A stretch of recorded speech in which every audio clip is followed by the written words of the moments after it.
ଭାରତର ଏହି ସ୍ଥାନରେ ଆଜି ମଧ୍ୟ ଜୀବିତ ଅଛନ୍ତି ସୂର୍ଯ୍ୟପୁତ୍ର କର୍ଣ୍ଣଙ୍କର ବଂଶଜ, ଯେଉଁମାନେ କର୍ଣ୍ଣଙ୍କୁ ନିଜର କୁଳଦେବତା ଭାବରେ ମାନନ୍ତି। ମହାଭାରତର ଏଭଳି ସତ ଯାହା ନା ଆପଣମାନେ କେବେ ଦେଖିଥିବେ ନା କେବେ କାହା ପାଖରୁ ଶୁଣି ମଧ୍ୟ ଥିବେ।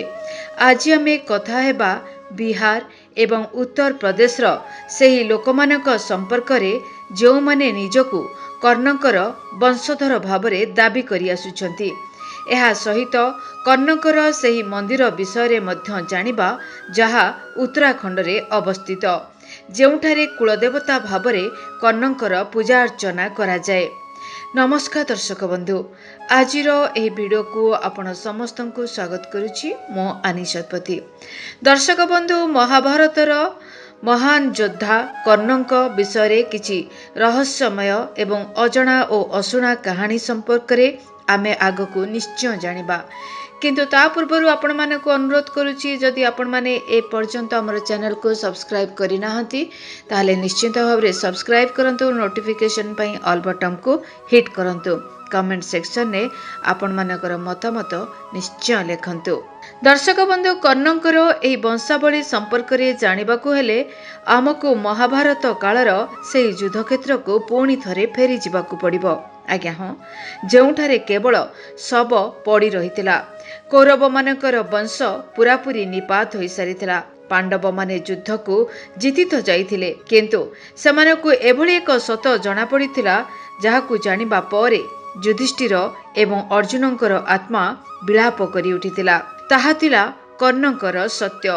ଯେତେବେଳେ ପାଣ୍ଡବମାନେ ଜାଣିବାକୁ ପାଇଲେ କି ଯାହାଙ୍କୁ ସେ ସୁତପୁତ୍ର କହି କୁତ୍ସାରଟନା କରୁଥିଲେ, ଯାହାଙ୍କୁ ସେ ଛଳ କପଟ ଦ୍ୱାରା ହତ୍ୟା କରିଲେ, ସେ ଆଉ କେହି ନୁହଁ ବରଂ ନିଜର ବଡ଼ ଭ୍ରାତା ବଡ଼ ଭାଇ କର୍ଣ୍ଣ ଥିଲେ। ଏକଥା ଜାଣିବା ପରେ ସବୁ ପାଣ୍ଡବମାନେ ଦୁଃଖରେ ପଶ୍ଚାତାପ କରିବାକୁ ଲାଗିଲେ। ସେଭଳି ଏକ ସତ ଯାହା ଆମେ ବି ଜାଣିନାହୁଁ। ସମସ୍ତେ ଭାବନ୍ତି ଯେ କର୍ଣ୍ଣଙ୍କର କେବଳ ଏକମାତ୍ର ପୁତ୍ର ଥିଲେ ବୃଷକେତୁ। କିନ୍ତୁ ମହାଭାରତର ସ୍ତ୍ରୀ ପର୍ବ ଏବଂ କର୍ଣ୍ଣ ପର୍ବକୁ ଯଦି ଆପଣମାନେ ଧ୍ୟାନର ସହିତ ପଢ଼ିବେ ତାହେଲେ ଆପଣମାନେ ମଧ୍ୟ ଜାଣିପାରିବେ କି ଦାନବୀର କର୍ଣ୍ଣଙ୍କର ଜଣେ କିମ୍ବା 2 ଜଣ ବରଂ ପୁତ୍ର ନଥିଲେ, ବରଂ 9 ଜଣ ପୁତ୍ର ଥିଲେ। ସେହି 9 ଜଣ ପୁତ୍ର ହେଲେ ସୁଶେଷ, ସତ୍ୟଶେଷ, ପ୍ରଶେଷ, ଚିତ୍ରସେନ, ଧୀରସେନ, ପ୍ରବାହୁ, ଦ୍ୱିପାଦ, ବାଣସେନ ଏବଂ ବୃଷକେତୁ। ଏହି 9 ଜଣ ପୁତ୍ର କୌରବମାନଙ୍କ ପକ୍ଷରୁ ମହାଭାରତ ଯୁଦ୍ଧରେ ନିଜର ଜୀବନକୁ ବଳିଦାନ ଦେଇଥିଲେ। ଥରେ ଭାବିକି ଆପଣମାନେ ଦେଖନ୍ତୁ, ଯୁଦ୍ଧର ସେହି ସ୍ଥିତି କେତେ ଭୟାନକ ହେଇଥିବ ଯେତେବେଳେ ଜଣ ଜଣ କରି କର୍ଣ୍ଣଙ୍କ ସମ୍ମୁଖରେ ତାଙ୍କର 8 ଜଣ ଯାକ ପୁତ୍ର ଯୁଦ୍ଧ ଭୂମିରେ ବୀରଗତିକୁ ପ୍ରାପ୍ତ ହେଇଥିବେ।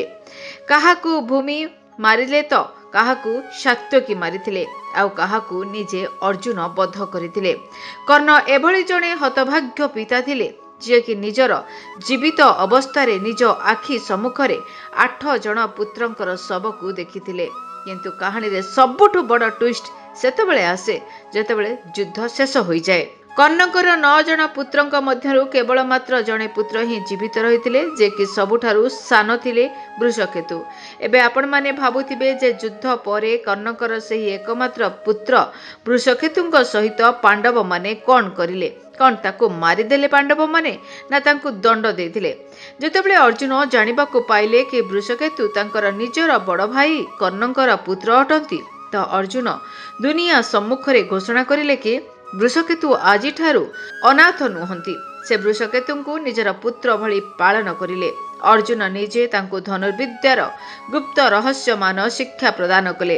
ଜଣେ ମହାନ ଯୋଦ୍ଧା ଭାବରେ ଗଢ଼ି ତୋଳିଲେ।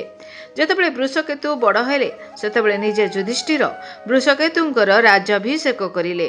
ତାଙ୍କୁ ଅଙ୍ଗ ଦେଶ ଅର୍ଥାତ୍ କର୍ଣ୍ଣଙ୍କର ରାଜ୍ୟର ରାଜା କରିଦେଲେ। ଏହିଠାରୁ ହିଁ ବଢ଼ିଲା କର୍ଣ୍ଣଙ୍କର ବଂଶାବଳୀ, ଯେଉଁମାନେ ଆଜି ମଧ୍ୟ ଭାରତରେ ମହଜୁଦ ଅଛନ୍ତି। ଏବେ ସବୁଠୁ ବଡ଼ ପ୍ରଶ୍ନ ଉପରେ ଆମେ ଜାଣିବା ଯେ ଆଜି ଅର୍ଥାତ୍ ଏହି 2026 ମସିହାରେ କର୍ଣ୍ଣଙ୍କର ବଂଶଜ ଭାରତର କେଉଁ କେଉଁ ସ୍ଥାନରେ ରହିଛନ୍ତି। ଆଜ୍ଞା ହଁ, ଏବଂ ଆଜି ପର୍ଯ୍ୟନ୍ତ ସେମାନେ କେଉଁଠି ଥିଲେ? ସେଥିପାଇଁ ଆମକୁ ଭାରତର ସେହି ଭାଗକୁ ଜାଣିବାକୁ ପଡ଼ିବ, ଭୌଗୋଳିକ ସ୍ଥିତିକୁ ଜାଣିବାକୁ ପଡ଼ିବ, ଯାହାକୁ ମହାଭାରତ କାଳରେ ଅଙ୍ଗ ପ୍ରଦେଶ ବୋଲି କୁହାଯାଏ। ଅର୍ଥାତ୍ ଆଜିର ସମୟର ବିହାରର ମୁଙ୍ଗେର ଏବଂ ଭାଗଲପୁରର କ୍ଷେତ୍ର ଅଟେ। ମୁଙ୍ଗେର ଏବଂ ଭାଗଲପୁରର ପାଣି ପବନରେ ଆଜି ମଧ୍ୟ କର୍ଣ୍ଣଙ୍କର ନାଁ ନିଆଯାଏ। କର୍ଣ୍ଣ ଚୌଡ଼ା ନାମରେ ଏକ ଜାଗା ରହିଛି। କୁହାଯାଏ କି କର୍ଣ୍ଣ ସକାଳୁ ସକାଳୁ ସ୍ୱର୍ଣ୍ଣ ଦାନ କରୁଥିଲେ। କିନ୍ତୁ ଆଶ୍ଚର୍ଯ୍ୟର କଥା ଏହା ଅଟେ କି ଭାଗଲପୁର ଏବଂ ମୁଜାଫରର ଆଖପାଖରେ ଏଭଳି କିଛି ପ୍ରାଚୀନ ଜମିଦାର ଏବଂ ଧନୀ ଲୋକମାନେ ଅଛନ୍ତି ଯେଉଁମାନେ ରାଜା କର୍ଣ୍ଣଙ୍କର ବଂଶଜ ଅଟନ୍ତି। ମୋଗଲ ସାମ୍ରାଜ୍ୟ କାଳରେ ଯେତେବେଳେ ଭାରତର ଇତିହାସ ବଦଳୁଥିଲା ସେତେବେଳେ ଏହି ପରିବାର ନିଜର ପରିଚୟକୁ ସୁରକ୍ଷିତ ରଖିବାକୁ ଇତିହାସର ପୃଷ୍ଠାକୁ ସାଇତି ରଖିଥିଲେ। ତେବେ ଆପଣମାନେ କହିପାରିବେ ଯେ ଲୋକକଥାରେ ବା କ'ଣ ଅଛି, କେହି ବି ତ ଦାବି କରିପାରିବେ, କିଛି ବି ଦାବି କରିପାରିବେ। ଯେତେବେଳେ ଆପଣ ରାଜସ୍ଥାନ, ବିହାର ଏବଂ ମଧ୍ୟପ୍ରଦେଶର କିଛି ଖାସ୍ ସୂର୍ଯ୍ୟବଂଶଙ୍କର କ୍ଷତ୍ରିୟ ବଂଶକୁ ଖୋଜିବେ ତେବେ କିଛି ବିଶେଷ ଇଲାକାରେ ମୋଗଲମାନଙ୍କର ବଂଶାବଳୀ ଦେଖିବାକୁ ମିଳିବ। ସେମାନଙ୍କ ପାଖରେ ଯୁଗ ଯୁଗର ପୁରୁଣା ଚମଡ଼ା ଏବଂ ମୋଟା କାଗଜ ଉପରେ ହାତରେ ଲେଖାଯାଇଥିବା ଦସ୍ତାବିଜ ମଧ୍ୟ ଦେଖିବାକୁ ମିଳିବ, ଯେଉଁଥିରେ ରାଜା, ମହାରାଜା ଏବଂ ଲୋକମାନଙ୍କର ପୁରା DNA ଅର୍ଥାତ୍ ବଂଶାବଳୀ ଉଲ୍ଲେଖ ରହିଛି। ଏହି ପୋଥିମାନଙ୍କର ରେକର୍ଡ ଆଜି ରହିଛି ଯାହାକି ସୂର୍ଯ୍ୟବଂଶୀ ଏବଂ ଚନ୍ଦ୍ରବଂଶୀ କ୍ଷତ୍ରିୟ ସିଧାସଳଖ ରାଜା ବୃଷକେତୁଙ୍କ ସହିତ ଜଡ଼ିତ। ଅର୍ଥାତ୍ ଯେତେବେଳେ ଅଙ୍ଗ ଦେଶରେ ଭାରୀ ଆକ୍ରମଣ କରାଗଲା ସେତେବେଳେ କର୍ଣ୍ଣଙ୍କର ଜୀବିତ ବଂଶଜମାନେ ଅଲଗା ଅଲଗା ସ୍ଥାନକୁ ପଳାଇଲେ। କିଛି ଉତ୍ତରପ୍ରଦେଶର ପୂର୍ବ ଇଲାକାକୁ ଯାଇ ବସିଗଲେ ତ କିଛି ରାଜସ୍ଥାନର ରାଜପୁତ କୂଳରେ ମିଶିଗଲେ। ରାଜସ୍ଥାନର ଆରମ୍ଭ କ୍ଷେତ୍ରରେ ରହିଥିବା କିଛି ରାଜପୁତ ବଂଶ ଆଜି ମଧ୍ୟ ନିଜର ନୀତି ନିୟମ ଦାନବୀର କର୍ଣ୍ଣଙ୍କର କିଛି ବିଶେଷ ପରମ୍ପରାର ସହିତ ପାଳନ କରନ୍ତି। ସେମାନେ ନିଜକୁ କର୍ଣ୍ଣଙ୍କର ଆଧ୍ୟାତ୍ମିକ ଏବଂ ଶାରୀରିକ ଅଂଶ ବୋଲି ମାନନ୍ତି। ମୁଜାଫରରେ ଏକ ପ୍ରାଚୀନ ରାଜବଂଶର ଦସ୍ତାବିଜରେ ମଧ୍ୟ ଅଙ୍ଗରାଜ କର୍ଣ୍ଣଙ୍କର ପରିବାରର ବଂଶାବଳୀ ସମ୍ପର୍କରେ ଉଲ୍ଲେଖ ରହିଛି, ଯେଉଁମାନେ ସମୟ ସହିତ ଅଲଗା ଅଲଗା ରାଜ୍ୟକୁ ପଳାଇଥିଲେ। କିନ୍ତୁ କର୍ଣ୍ଣଙ୍କର ବଂଶଜ ହେବାର ସବୁଠୁ ବଡ଼ ଏବଂ ଅନୋଖା ଦାବି ବିହାରର ମୈଦାର ନୁହଁ ବରଂ ଉତ୍ତରପ୍ରଦେଶର ଉଚ୍ଚ ବରଫ ପାହାଡ଼ିଆରେ ଲୁଚି ରହିଛି। ଏକଥା ଶୁଣିଲେ ଆପଣଙ୍କର ଦେହ ଶୀତରେ ଶିହରିଯିବ। ଉତ୍ତରାଖଣ୍ଡର ଉତ୍ତରକାଶୀ ଜିଲ୍ଲାରେ ପାହାଡ଼ ମଧ୍ୟରେ ଗୋଟିଏ ବହୁତ ବଡ଼, ସୁନ୍ଦର ଏବଂ ପ୍ରାଚୀନ ଘାଟି ରହିଛି ଯାହାକୁ ଟନ୍ସ ଘାଟି ଅର୍ଥାତ୍ ଟନ୍ସ ଭ୍ୟାଲି ବୋଲି କୁହାଯାଏ। ଏହି ଘାଟିରେ ଏକ ଅଞ୍ଚଳ ରହିଛି ସିନ୍ଧ ତିରୁପଟି। ଏହି ଅଞ୍ଚଳରେ ଗୋଟିଏ ଗାଁ ଅଛି ଯାହାର ନାଁ ହେଉଛି ନେଟୱାର୍ଡ। ଏହି ପୁରା ଅଞ୍ଚଳର ସବୁଠୁ ଅଜୀବ କଥା ହେଲା ଏହି ଅଞ୍ଚଳର ଲୋକମାନେ କେଉଁ କାଳରୁ କେବଳ ଦାନବୀର କର୍ଣ୍ଣଙ୍କର ହିଁ ପୂଜା କରି ଆସୁଛନ୍ତି।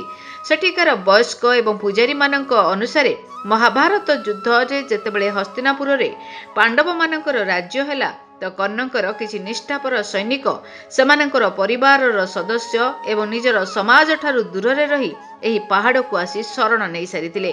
ତେବେ ଦୀର୍ଘ ବର୍ଷ ଧରି ବାହାର ଦୁନିଆଠାରୁ ଅଲଗା ରହି ମଧ୍ୟ ସେମାନେ ନିଜର ପରିଚୟକୁ ଜୀବିତ ରଖିଥିଲେ। ଆଜି ଏଠାରେ କର୍ଣ୍ଣଙ୍କର ଏକ ପୁରୁଣା କାଠର ମନ୍ଦିର ରହିଛି। ଏହି ମନ୍ଦିରର ବାସ୍ତୁକଳା ପୁରା ଦେଖିବା ଭଳିଆ ଅଟେ। ସବୁଠୁ ବଡ଼ କଥା ଅଟେ ଏଠିକାର ସ୍ଥାନୀୟ ବାସିନ୍ଦାମାନେ କର୍ଣ୍ଣକୁ କୌଣସି ରାଜା ବୋଲି ମାନନ୍ତି ନାହିଁ ବରଂ ନିଜର କୁଳଦେବତା ଭାବରେ ପୂଜା କରନ୍ତି। ସମୟ ବଦଳିଗଲା, ନୂତନ ପିଢ଼ିମାନେ ଆସିଲେ, କିନ୍ତୁ ଆଜି ମଧ୍ୟ କର୍ଣ୍ଣଙ୍କ ପ୍ରତି ସେମାନଙ୍କର ସମର୍ପଣ ଭାବନା ଠିକ୍ ସେମିତି ରହିଛି। ଉତ୍ତରାଖଣ୍ଡରେ କର୍ଣ୍ଣଙ୍କ ନାମରେ କର୍ଣ୍ଣ ପ୍ରୟାଗ ରହିଛି। ମାନ୍ୟତା ରହିଛି କି କର୍ଣ୍ଣଙ୍କର ମୃତ୍ୟୁ ପରେ ତାଙ୍କର ଦାହ ସଂସ୍କାର ଏହି ଜାଗାରେ ଭଗବାନ ଶ୍ରୀକୃଷ୍ଣ କରିଥିଲେ।